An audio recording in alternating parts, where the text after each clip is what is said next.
চার আর্থিক প্রতিষ্ঠানের বিষয়ে আরও জানাতে বাংলাদেশ ব্যাংক থেকে যুক্ত হচ্ছেন সহকর্মী ওয়ালিদ সাকিব।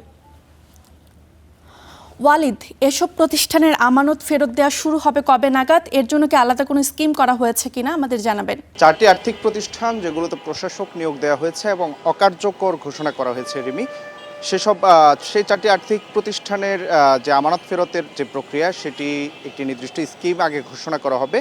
সেই স্কিম ঘোষণার কাজ আসলে চলছে। স্কিম কিভাবে আমানতকারীদের অর্থ ফেরত দেওয়া হবে সেই বিষয়টি নিয়ে বাংলাদেশ ব্যাংক কাজ করছে বলে আমাদেরকে জানিয়েছেন ব্যাংক রেজুলেশন ডিপার্টমেন্টে যারা আছেন, সংশ্লিষ্ট বাংলাদেশ ব্যাংকের যে কর্মকর্তারা আছেন, তারা আমাদেরকে জানিয়েছেন যে তারা এসব বিষয় নিয়ে কাজ করছেন।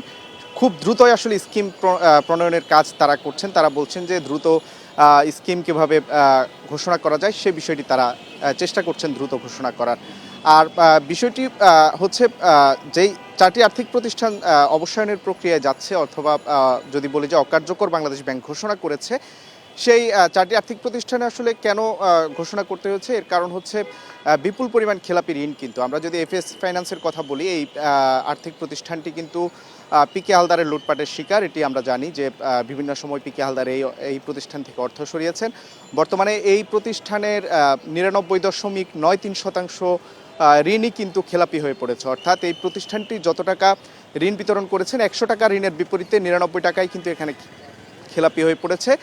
যার কারণে হচ্ছে প্রতিষ্ঠানটি আমরা সবশেষ তাদের যে আর্থিক চিত্র দেখেছি, সেখানে তারা 1700 কোটি টাকা লোকসান দিয়েছেন। এছাড়া আমরা যদি আরও বলি, এই চারটি প্রতিষ্ঠানের মধ্যে কোনো কোনো প্রতিষ্ঠান 4000 কোটি টাকার বেশি লোকসান দিয়েছেন, 3000 কোটি টাকার বেশি লোকসানে রয়েছে এরকম।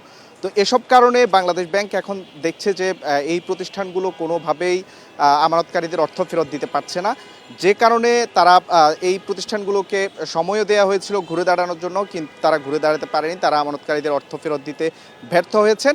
সে কারণে বাংলাদেশ ব্যাংক এগুলোকে রেজুলেশনের আওতায় নিয়ে এসেছে, অর্থাৎ অকার্যকর ঘোষণা করছে, বন্ধের প্রক্রিয়া নিয়ে গিয়েছে রিমি।